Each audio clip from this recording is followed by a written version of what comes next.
Masyarakat diharapkan tidak memaksakan desanya menjadi desa wisata, meski pariwisata menjadi sektor andalan bagi Bali. Masyarakat diharapkan dapat mengalihkan sektor lain yang dapat meningkatkan potensi daerah selain pariwisata.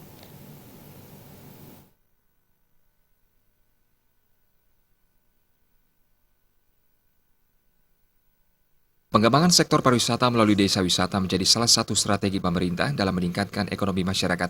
Namun pembentukan desa wisata ini tidak boleh dipaksakan jika tidak memiliki keunggulan yang membedakan dengan daerah lain. Ketua DPRD Kota Denpasar Gusti Ngurah Gede menilai, pengembangan desa wisata akan maksimal jika desa tersebut memiliki keunggulan tersendiri baik dari segi budaya, sejarah maupun geografi yang tidak dimiliki oleh daerah lain.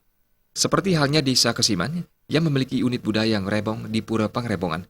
Budaya ini akan sangat menarik karena di desa lain tidak ada tradisi serupa.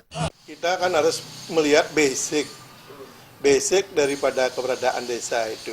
Apakah desa itu mempunyai ciri khas budaya yang historis apa bagaimana. Sehingga ada yang kita publikasikan, kita promosikan. Kan seperti itu. Kalau tidak gitu, apanya, dari segi apanya yang harus kita publikasikan dalam hal ini. Kalau mungkin aja seperti Denpasar sekarang masih ada subak ini ya mungkin bisa kita manfaat, kita jual subaknya bersama dengan subak sembung, subak apa lagi dia ngabayo itu ya bisa kita manfaatkan dengan membuat jogging trek seperti itu kan mungkin itu anunya nih.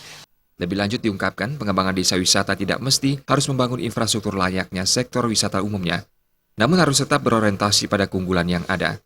Trimaja dan Indrawan, Bali TV.